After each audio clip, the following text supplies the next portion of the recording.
दर्शकवृन्द नमस्कार। कार्यक्रम समृद्धिका पाइलामा तपाईहरुलाई हार्दिक स्वागत छ। म अन्जु चौधरी।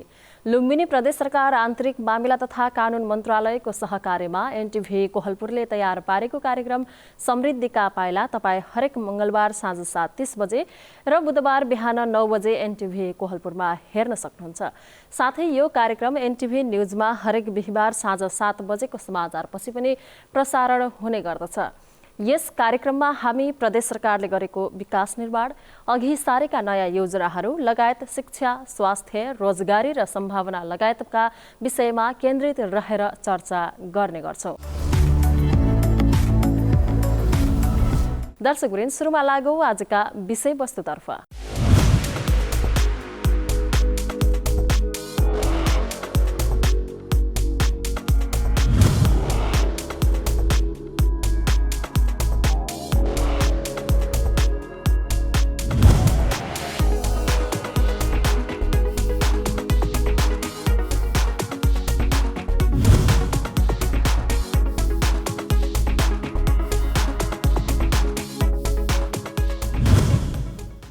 लुम्बिनी प्रदेशको भौतिक पूर्वाधार विकास मन्त्रालय अन्तर्गतको शहरी विकास तथा भवन कार्यालय दाङबाट वार्षिक रूपमा करिब 15वटा सामुदायिक भवनहरू निर्माण भइरहेका छन्।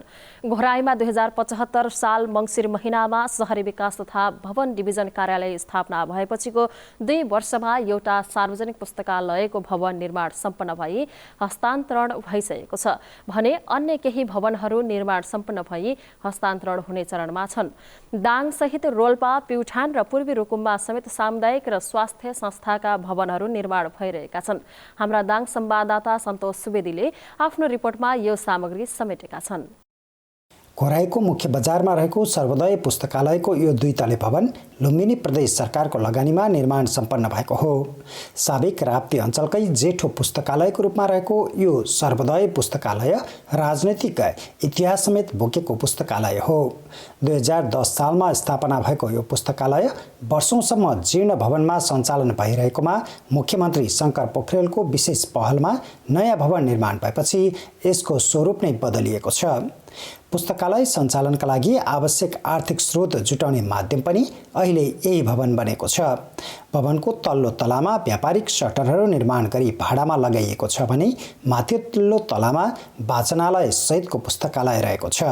त्यसो त प्रदेश सरकारको लगानीमा निर्माण भएको यो मात्रै सामुदायिक भवन भने होइन। सामुदायिक र स्वास्थ्य संस्थाका भवन दाङसहित रोल्पा, प्युठान र पूर्वी रुकुममा निर्माण भइरहेको लुम्बिनी प्रदेश सरकार अन्तर्गतको शहरी विकास तथा भवन कार्यालय दाङले जनाएको छ। कार्यालयका निमित्त प्रमुख अनन्त कुमार देवले कार्यालयको क्षेत्र अन्तर्गत पर्ने 4 जिल्लामै सामुदायिक भवनहरू निर्माण भइरहेको बताउनुहुन्छ। यो प्रदेश सरकारको यो कार्यालयले विभिन्न कार्यक्रमहरू गरिरहेको छ। जस्तै आवास व्यवस्था तथा बस्ती विकास कार्यक्रम, शहरी पूर्वाधार विकास कार्यक्रम, भवन तथा सभा हल निर्माण कार्यक्रम अनि अन्य भौतिक पूर्वाधार कार्यक्रम गरिरहेको छ। त्यस अन्तर्गत भनौँ न हामी लगभग यो प्रदेश सरकारले छुट्याएको 65 करोड रुपैयाँ छुट्याएको छ। त्यसमा आवास व्यवस्था तथा बस्ती विकास कार्यक्रम, चक्कर जस्ता कार्यक्रमहरू, एकीकृत पूर्वाधार निर्माण कार्यहरू जस्तै सडक भयो, नाली भयो, त्यस्ता कार्यक्रमहरू 13वटा गरिरहेको छ। अनि शहरी पूर्वाधार विकास कार्यक्रममा पार्क निर्माण कार्य, त्यसमा सुधारका कामहरू, सडक तथा फुटपाथहरू, सौन्दर्यीकरणहरू कामहरू 18वटा गरिरहेको छ। त्यसपछि भनौँ नि भवन तथा सभा हल निर्माण कार्यक्रम अन्तर्गत सभा हल निर्माण कार्य, सभा भवन सुधार कार्यहरू, धर्मशाला, सामुदायिक भवन, विद्यालय भवनहरू 10वटा गरिरहेको छ। दाङ जिल्लामा सामुदायिक भवन अन्तर्गत सार्वजनिक पुस्तकालय अन्तर्गत सर्वोदय पुस्तकालय, सप्ताह स्थलमा क्रियापुत्री भवन, नेत्रलाल सभागृह, नेपाल संस्कृत क्याम्पस बिजुरीमा आधुनिक सभागृह, तुलसीपुर मेट्रो कलेज लगायतका महत्त्वपूर्ण भवन निर्माण भइरहेको शहरी विकास तथा भवन कार्यालय दाङले जनाएको छ। जिल्लामा वार्षिक रूपमा 10वटाका दरले सामुदायिक भवन निर्माण भइरहेको कार्यालयका निमित्त प्रमुख अनन्त कुमार देव बताउनुहुन्छ। सामुदायिक भवन त अब मैले अघि पनि कुरा गरेँ होइन, सबै सभा हल जस्ता कारहरू, भवन, धर्मशालाहरू, विद्यालय भवनहरू, सामुदायिक भवन नै, अनि सौदाहरू, त्यो भवन सम्बन्धी रिलेटेड भाग हिसाबले हामीले काम अगाडि बढाइरहेका छौँ। सर्वोदय पुस्तकालय भवन सम्पन्न पनि सकिसकेका छ, अनि हस्तान्तरण पनि भवन हामीले गरिसकेका छौँ, सम्बन्धित समुदायले हस्तान्तरण पनि गरिसकेका छौँ। अर्को कतिपय चाहिँ हस्तान्तरण हुने परिसीमा छ भने प्रायः जसो चाहिँ रनिङमा चाहिँ छ। त्यसो त यस कार्यालयले सामुदायिक भवन मात्र निर्माण गर्न लागेको भने होइन, सार्वजनिक सडकको ढल निर्माणदेखि विभिन्न वर्गका लागि भवन निर्माणसम्मका कार्य गरिरहेको छ। प्रदेश अन्तर्गतको यो कार्यालय स्थापनापछि मात्रै 535वटा आवास निर्माण भइरहेका छन् भने चालु आर्थिक वर्षमा थप 65वटा भवन निर्माणको चरणमा रहेको शहरी विकास तथा भवन कार्यालय दाङका निमित्त प्रमुख अनन्त कुमार देवले बताउनुभयो। भौतिक पूर्वाधार विकास मन्त्रालय अन्तर्गत रहेका जनता आवास कार्यक्रम, ज्येष्ठ नागरिक कार्यक्रमहरूमा जनता आवास कार्यक्रम अन्तर्गत 565वटा गत वर्षको कर्मागत कार्यक्रमहरू गरिरहेको छ भने नयाँ कार्यक्रमहरू, नयाँ आवास इकाइहरू अहिले छान्ने क्रममा अगाडि बढाइरहेको छ, बढिरहेछ भनौँ नि। अनि ज्येष्ठ नागरिकको काम प्युठानमा रहेको एउटा भनौँ नि त्यस लगभग सम्पन्न भइसकेको छ। त्यसको फाइनल भनौँ, फाइनलको चरणमा चाहिँ अहिले हामी गइरहेछौँ। कार्यालय स्थापनाको 2 वर्षको अवधिमै एउटा सामुदायिक भवन निर्माण सम्पन्न भइसकेको छ भने 2वटा निर्माण सम्पन्न भई हस्तान्तरणको चरणमा रहेको तथा अन्य भवन निर्माणाधीन अवस्थामा रहेको कार्यालयले जनाएको छ। दाङ जिल्लाको घोराहीमा पर्ने सर्वोदय पुस्तकालय साबिक राप्ती अञ्चलकै जेठो पुस्तकालय हो। विक्रम सम्वत 2010 सालमा स्थापना भएको यो पुस्तकालय वर्षौंसम्म जीर्ण अवस्थामा रहेको थियो। अहिले लुम्बिनी प्रदेशका मुख्यमन्त्री शङ्कर पोखरेलको विशेष पहलमा नयाँ भवन निर्माण भएपछि यो पुस्तकालयको स्वरूप नै बदलिएको छ। रूपन्देहीको मर्चवारलाई दुधको पकेट क्षेत्रका रूपमा विकास गर्ने लक्ष्यसहित दुग्ध उत्पादन सुरु भएको छ। 3 वर्षीय योजना अनुसार भेटेरिनरी अस्पताल तथा पशु सेवा विज्ञ केन्द्र रूपन्देहीले मर्चवार क्षेत्रमा दूध उत्पादन कार्यक्रम सुरु गरेको हो। रूपन्देहीको मर्चवार क्षेत्रलाई दुधको पकेट क्षेत्रका रूपमा विकास गर्ने लक्ष्यसहित लुम्बिनी प्रदेश सरकारले यो योजना अघि बढाएको हो। दूध उत्पादन कार्यक्रम मार्फत रूपन्देहीको मर्चवार क्षेत्रका 100 भन्दा बढी किसानहरू लाभान्वित हुने अपेक्षा गरिएको छ। आधुनिक तरिकाले पशुपालन गर्न पशु चिकित्सकहरूले तालिम दिने, व्यवसाय विस्तार गर्न अनुदान पनि पाइने भएकाले किसानहरू उत्साहित बनेको हाम्रा रूपन्देही संवाददाता केशव भण्डारीले बताएका छन्।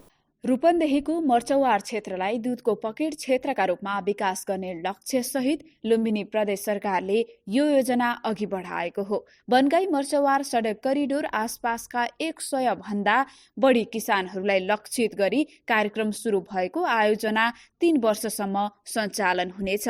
मर्चवारको कोटहीमाई गाउँपालिकामा कार्यक्रम सञ्चालन गर्दै लुम्बिनी प्रदेशका कृषि मन्त्री आरती पौडेलले मर्चवार मार्ग लक्षित दूध उत्पादनले समग्र प्रदेशको पशुपालन र कृषि मार्फत आर्थिक समृद्धिमा सहयोग पुग्ने बताउनुभयो। दूध उत्पादनमा सघाउने र बिक्री वितरणमा समेत उहाँहरूको चाहिँ दूधलाई सङ्कलन गरेर बेच्ने ठाउँको समेत व्यवस्था गर्ने गरी हामी मर्चवार मार्ग लक्षित दूध उत्पादन कार्यक्रम अगाडि बढाइरहेका छौँ। यो क्षेत्रमा बहुसङ्ख्यक यादवहरू हैन, गाई भैँसी पालिरहेको समुदायहरू हुनुहुन्छ। उहाँहरूको पुर्ख्यौली पेसा वर्षौँदेखि गाई भैँसी पाल्नुभएको छ, त्योबाट फाइदा लिन सक्नु भएको छैन।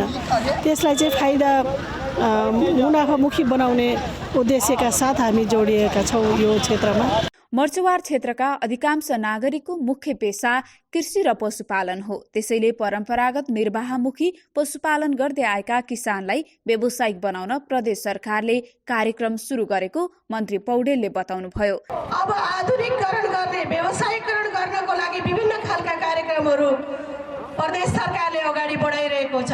तपाईहरुकै क्षेत्रको यो उत्पादनलाई व्यवस्थित गर्ने गरी हामी शीत भण्डार निर्माण गर्ने कार्य अगाडि बढाइरहेका छौँ। शीत भण्डार निर्माण गरिरहँदाखेरि तपाईहरुले अलि व्यवस्थित गर्न जरुरी छ, अलि तपाईहरु त्यहाँ ख्याल गर्न पनि जरुरी छ। लगायत आज मात्रै हामीले दूध उत्पादन गर्ने किसानलाई प्रोत्साहन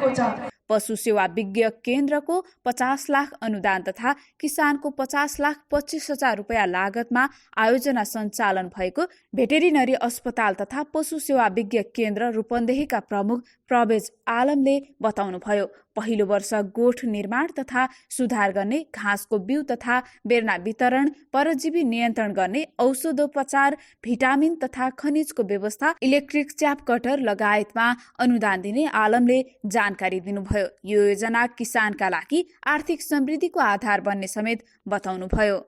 यो कार्यक्रम यही आर्थिक वर्षदेखि हामीले बनगाई मर्चवा रोड कोरिडोरलाई मानेर रोडको छेउछाउमा 5 किलोमिटरको दूरीलाई कभर गरेर 100 जना लाभान्वित किसानहरूलाई समेटेर हामीले दुध उत्पादनका कार्यक्रमहरू लान्छौँ र यो कार्यक्रम हामीले आगामी 3 वर्षसम्म सञ्चालन गर्छौँ, जसले गर्दा आगामी दिनमा मर्चवारलाई पनि दुध उत्पादन क्षेत्रको रूपमा हामीले अगाडि बढाउन सकिन्छ।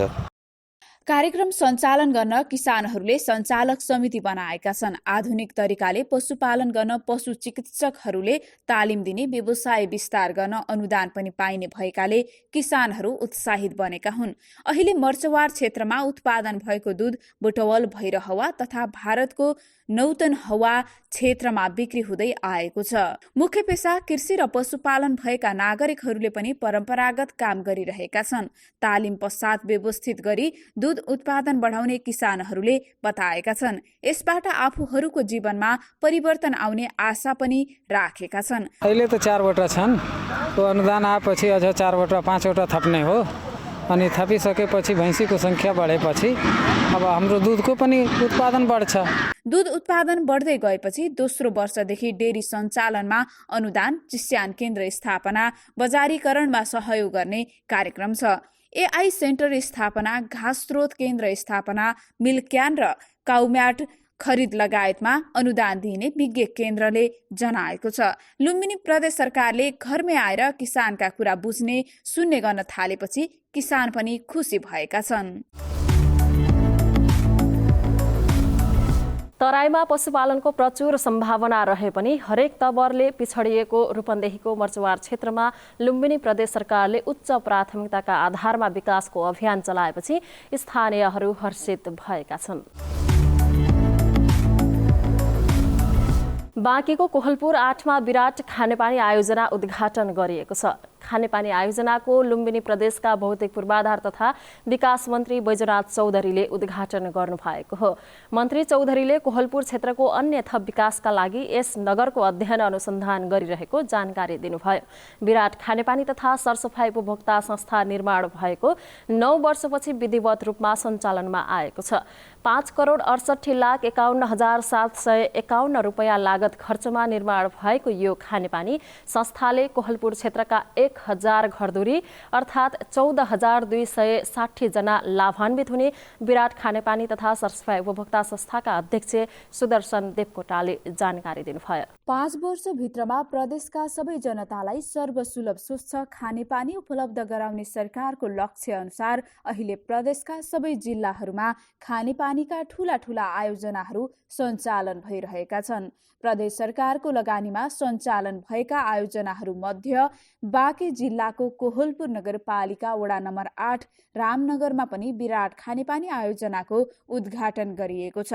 खानेपानी आयोजनाको लुम्बिनी प्रदेशका भौतिक पूर्वाधार तथा विकास मन्त्री बैजनाथ चौधरीले उद्घाटन गर्नुभएको हो। लुम्बिनी प्रदेशका 3वटा नगर बुटवलदेखि रूपन्देही, घोराईदेखि तुलसीपुर र कोहलपुरदेखि नेपालगञ्जसम्मको नगरको थप अन्य क्षेत्रको विकासको लागि अध्ययन अनुसन्धान गरिरहेको मन्त्री चौधरीले बताउनुभयो। स्वाभाविक रूपमा हामी प्रदेश सरकारमा आउने बित्तिकै 3वटा महानगरीय कन्सेप्ट, यो 3वटा सहरलाई महानगरीय कन्सेप्टमा जानेर त्यसको चाहिँ डिटेल प्रोजेक्ट रिपोर्ट बनाउने र आगामी दिनमा अब त्यो ढङ्गले सहरीकरण गर्ने अथवा विकास अगाडि बढाउने भन्ने हिसाबले हामीले अहिले प्रदेश पूर्वाधार विकास प्राधिकरण भनेर हामीले गठन गरेका छौँ। त्यसको कार्यालय अहिले यहाँ सिसनियामा आएर बसेको छ र उसले चाहिँ अहिले 3वटा नगर, खास गरेर कोहलपुरदेखि नेपालगञ्ज, घोराईदेखि तुलसीपुर र बुटोलदेखि भैरवा, यो 3टा सहरलाई कसरी व्यवस्थित बनाउने, भोलिको दिनमा अब एउटा खाका तयार गरेर यो महानगरीय कन्सेप्ट अहिले त अब थुप्रै अब जस्तै कोहलपुर छुट्टै नगरपालिका भयो, उपमहानगरपालिका नेपालगञ्ज छुट्टै भयो। अब यो राजनीतिक हिसाबले महानगरीय बनाउने एउटा कुरा हुन्छ, तर अर्को यो डिपिआर बनाएर कहाँ कृषि क्षेत्र राख्ने, कहाँ औद्योगिक क्षेत्र राख्ने, कहाँ आवास क्षेत्र राख्ने, कहाँ व्यापारिक केन्द्र बनाउने अथवा कहाँ सामाजिक क्रियाकलाप गर्ने खालको कुरो गर्ने, कहाँ चाहिँ भनौँ न स्कुल क्षेत्र कहाँ राख्ने, यसको चाहिँ एउटा सुरुदेखि नै एउटा ल्यान्ड युज पोलिसी भन्छ क्या, यो जमिनलाई कसरी प्रयोग गर्ने भन्ने कुराको जब हामीले एउटा खाका तयार गर्छौँ, स्वाभाविक रूपमा अब त्यहाँका वडा अध्यक्षज्यूहरू, त्यहाँका मेयर, त्यहाँका पालिका अध्यक्षहरूले त्यही अनुसार चाहिँ भनौँ न भोलिका दिनमा चाहिँ पूर्वाधार खडा गर्ने कुरो हुन्छ। खानेपानी सरसफाइसँग जोडिएको भएर यातायात सञ्चालनलाई मद्दत पुग्ने हिसाबले रिफ्रेस सेन्टर पनि निर्माण गरिरहेको लुम्बिनी प्रदेशका भौतिक पूर्वाधार तथा विकास मन्त्री बैजनाथ चौधरीले बताउनुभयो। शहरी क्षेत्रमा नगरपालिकाले जग्गाको व्यवस्थापन गरी सार्वजनिक शौचालय बनाउन आग्रह गर्नुभयो। उद्घाटन समारोहमा बोल्दै सामान्यकरण अनुदान मार्फत बाँके र बर्दियामा प्रशस्त मात्रामा खानेपानी आयोजना बनाउनुपर्छ भन्ने योजना बनाइरहेको जानकारी दिनुभयो। प्रत्येक नगरपालिकामा, हाइवेको नगरपालिकामा हामीले रिफ्रेस सेन्टर बनाइदिन्छौँ र त्यसमा 10 करोडको लागतमा। त्यो भनेको के हो भन्दाखेरि अब बसको झ्यालबाट फोहोर फाल्न पाइँदैन होइन, त्यो प्लास्टिकमा राख्ने, डस्टबिनमा राख्ने र जहाँ रिफ्रेस सेन्टर हुन्छ त्यहाँ जाने र त्यो त्यहाँको खलासीले अथवा चालकले चाहिँ त्यो डस्टबिन लगेर त्यहाँ पल्टी गर्छ र बाहिर फाल्न पाइँदैन। यो प्लास्टिकको बोतल पनि बाहिर फाल्न पाइँदैन। प्रत्येक नगरपालिकाको शहरी एरियातिर जग्गाको व्यवस्थापन गरेर र भनौँ न नगरपालिकाले नै सञ्चालन गर्ने गरी अब त्यसलाई भनौँ न सार्वजनिक शौचालयको पनि अब निर्माण गर्नुपर्छ भन्ने हामीले सोच बनाएका छौँ। कुनै जिल्ला अन्यायमा नपर्ने गरी पूर्व तयारीका साथ सबै जिल्लाको विकासका लागि अगाडि बढिरहेको र सबै जिल्लालाई समान दृष्टिले हेरेको दावी गर्नुभयो। प्रदेश सरकारले केन्द्रीय सरकारसँग सहकार्य गरेर विकास निर्माणका कामहरू गरिरहेको र स्थानीय सरकारसँग समन्वय गरेर कानून निर्माण गरिरहेको मन्त्री चौधरीले बताउनुभयो। अब प्रदेश सरकारले बीचमा बसेर तल स्थानीय सरकार र माथि केन्द्रीय सरकारसँग पनि सहजीकरण गरेर, जस्तै अब शिक्षाको बारेमा यहाँ थुप्रै पूर्वोक्त साथीहरूले गुनासो राख्नुभयो। हामीले बहुराष्ट्रिय भन्छु, यो राष्ट्रिय गौरवका आयोजनाहरूका आयोजना प्रमुखहरूलाई पनि हामीले मुख्यमन्त्रीको अध्यक्षतामा एउटा कोअर्डिनेसन बैठक राख्छौँ। लुम्बिनी प्रदेश सरकारको 5,60,08,000 रुपैयाँ लागतमा निर्माण गरिएको विराट खानेपानी तथा सरसफाई उपभोक्ता संस्था 10 कट्ठाको हाराहारीमा जग्गामा अवस्थित छ। यसमा 2वटा डिप बोरिङ र 18,656 वटा पाइपहरू जडान गरिएको छ भने 225 घनमिटर क्षमताको ट्याङ्की राखिएको छ। विराट खानेपानी आयोजनाले कोहलपुर क्षेत्रका 1,000 घरधुरी अर्थात् 14,260 जनसङ्ख्या लाभान्वित हुने विराट खानेपानी तथा सरसफाई उपभोक्ता संस्थाका अध्यक्ष सुदर्शन देवकोटाले जानकारी दिनुभयो। विशेष गरी 8 नम्बरको पेप्री एरिया लगायतको छ, यी 3टा वडालाई अहिले हामीले मध्यनजरमा राखिराखेका छौँ। हाम्रो लक्ष्य चाहिँ 1000 घरधुरीको। भावी लक्ष्य के हो भने यहाँ जस्तो घरेलीहरू छन् नि, त्यसलाई समेत हामीले लक्ष्यमा राखेर यसलाई सुरुवात गरे हो। 312 धुरी त हाम्रो यही गोल्छाको एरियाभित्रै छ।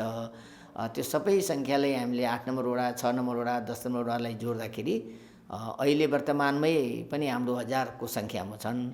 निकट भविष्यमै त्यो सङ्ख्या बढ्छ, किनभने यहाँ कोलपुरमा बस्तीको चाप बढिरहेछ। त्यसले गर्दाखेरि हाम्रो अहिलेको टार्गेट भनेको 1000 घरधुरी हो, त्योभन्दा पनि बढ्न सक्छ। प्रदेश नम्बर 5 सरकारले 3 वर्षभित्र सबै नागरिकलाई स्वच्छ खानेपानी उपलब्ध गराउने संकल्प समयमै पूरा गर्ने अभियानलाई तीव्रता दिएको छ। प्रदेश सरकारको यो निरन्तरताले प्रत्येक घरधुरीमा धारा पुर्याउने लक्ष्य हासिल गर्न सहज बन्दै गएको छ। पूर्ण रूपमा सञ्चालनमा आउन केही ढिलाइ भए पनि स्वच्छ, सफा र सुरक्षित पिउने पानी घर घरमा उपलब्ध हुने भएपछि स्थानीयहरू उत्साहित भएका छन्। भूमिको वैज्ञानिक व्यवस्थापन एवं सामाजिक न्यायमा आधारित भू उपयोगका माध्यमबाट सहकारी क्षेत्रको परिचालन गरी प्रदेशको कृषि एवं पशुपक्षी जन्य उत्पादनको क्षेत्रमा आत्मनिर्भरता हासिल गरी यस क्षेत्रको उत्पादनलाई निर्यात योग्य अवस्थामा पुर्याउने लक्ष्य लुम्बिनी प्रदेश भूमि व्यवस्था कृषि तथा सहकारी मन्त्रालयको रहेको छ। यसका लागि मन्त्रालयले विभिन्न कार्यक्रमहरू अघि सारेको छ। पाल्पामा बाँझो रहेको जमिनलाई चक्लाबन्दी गरेर विभिन्न खेती गर्न सुरुवात गरिएको छ। जिल्लाका 6 स्थानमा गरी 1000 भन्दा बढी रोपनी क्षेत्रफलमा रहेको बाँझो जमिनलाई चक्लाबन्दी गरेर समूह सहकारी तथा व्यक्तिगत फर्म मार्फत तरकारी र अकबरे खुर्सानी खेतीको सुरुवात भएको छ। परम्परागत रूपमा खेती गर्दा जनशक्ति र यान्त्रिकरणको अभावले उत्पादन लागत नउठ्ने तथा जंगली जनावरको बिगबिगीले बाँझो रहेका जमिनलाई चक्लाबन्दी गरेर करोडौंको आमदानी लिने लक्ष्यका साथ पाल्पाका किसानहरू लागि परेका छन्। हाम्रा पाल्पा संवाददाता कमल अधिकारीले तयार पारेको यो सामग्री अबको प्रस्तुतिमा। पाल्पाको तीनाउ, माथागढी, बङ्नासकाली, पूर्व खोला तथा रिप्तीकोट गाउँपालिकाको मैनादीमा गरी 6 स्थानमा चक्लाबन्दी खेती सुरु भएको छ।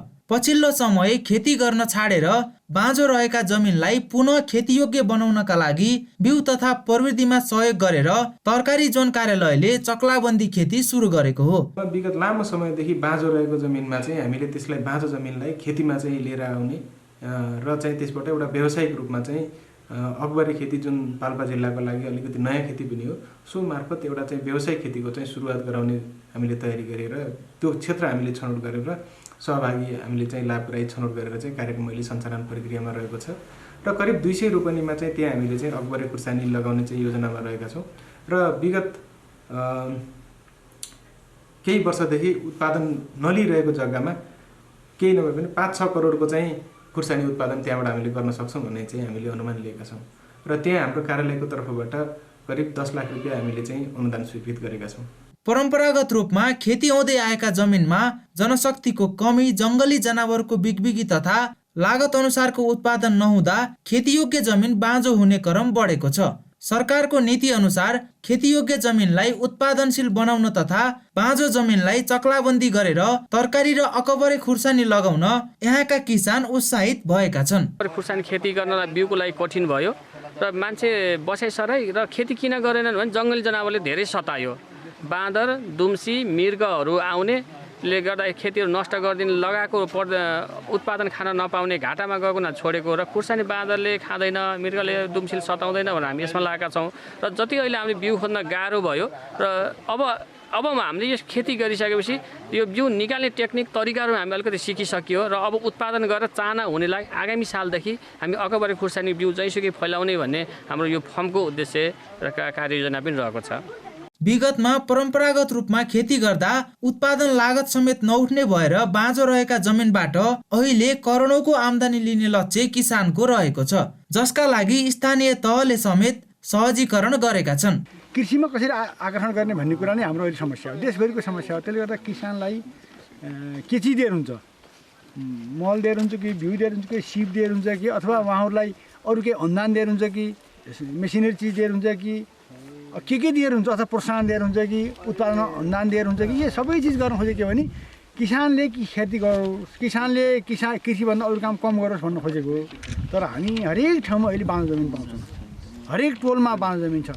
यतिका ठुल्ठुलो जग्गामा पनि राम्ररी खेती गरिएको छैन। अब हुन त पानी छैन, अलिकति हामीलाई सहयोग पनि नहोला, तर हामीसँग जनशक्ति पनि छैन, हामीसँग पुरानो तरिकाको कृषि प्रणालीमा रहने गोरुहरू छैनन्, गाई गोरु छैनन्, मल छैन। त्यसले गर्दाखेरि हामी खेतीपाती गर्दाखेरि पनि हामी बजारको मल प्रयोग गर्नुपर्ने बाध्य छ। त्यसले गर्दाखेरि हाम्रो खेती प्रणालीलाई चाहिँ नि पुरानै रूपमा लान त सकिन्न, लान मिल्दैन। तर खेतीसित सम्बन्धित पशुपालन, खेतीसित सम्बन्धित सिँचाइ, अब यस्ता चिज हुन जरुरत थियो। र रिप्तीकोट गाउँपालिकाको वार्ड नम्बर 7 मैनादीमा यसो हेरेको सबभन्दा राम्रो जमिन छ, पारी पनि खेच्छ, वारी पनि खेच्छ, हिँड्दै यहाँ सबैले खेती गरेको थिए, खेत रोपेको थियो भने अहिले रोप्न छोडेर पनि बाँझो रहेको छ। अब बाँझो पाउँदाखेरि पनि बाँझो पनि धेरै चाहिने, थोरै यति बाँझो नहुने, यति सानो 2 हलको मेलो बाँझो नहुने भएको हुनाले अहिले हाम्रो के भने अलिक धेरै बाँझो भएको हुनाले यहाँ सरकारको राज्यको एउटा कार्यालयले नै यसलाई प्राथमिकता दिएर यहाँ खेतीपाती गर्न थालेको छ। त्यसको निम्ति यहाँका किसानहरूले हामीले पनि यसबाट हामीले प्रचार गरेर यसलाई प्रचार गरौँला। यहाँका किसानलाई अहिले के हुने भयो भने अलिकति प्रोत्साहन दिने हुने भयो। हामीले उत्पादन गर्नु मात्रै ठुलो कुरो होइन, उत्पादन गरिसकेपछि बिक्री गर्नलाई सम्मलाई व्यवस्थापनसम्मलाई पनि सहज हुने भएको हुनाले हामीले यसैलाई छनौट गरेर ल ठिक छ खुर्सानी लगाउँ भन्ने कुराकानी भएको छ। र अब हामीले सोचेका छौँ यहाँ यो पहिलो कार्यक्रम एकदमै राम्रोसँग सफल भयो भने यस्ता कार्यक्रमहरू अहिले कृषि प्रधानमन्त्री कृषि आधुनिकीकरण ले को सिकाइमा फेरि हाम्रो गाउँपालिकाबाट पनि अन्य ठाउँमा हामी सञ्चालन गर्छौँ। पाल्पामा यस वर्ष तरकारी र अकबरे खुर्सानी खेतीका लागि तरकारी जोन कार्यालयले 60 लाख बराबरको अनुदानको व्यवस्था समेत गरेको छ, जसका कारण कम लागतमा बढी प्रतिफल लिनका लागि यहाँका किसानहरू क्रियाशील भएर लागेका छन्। सरकारको नीति अनुसार खेतीयोग्य जमिनलाई उत्पादनशील बनाउन तथा बाँझो रहेको जमिनलाई चक्लाबन्दी गरेर तरकारी र अकबरे खुर्सानी खेती गर्न यहाँका किसानहरू उत्साहित भएका छन्। हवस् त दर्शकवृन्द, आजका लागि कार्यक्रम समृद्धिका पाइला यति नै। अर्को हप्ता नयाँ विषयवस्तु सहित उपस्थित हुने नै छौँ। कार्यक्रम उत्पादनमा सहयोग गर्ने सम्पूर्ण सहकर्मीहरूसँगै मलाई पनि बिदा दिनुहोस्। नमस्कार।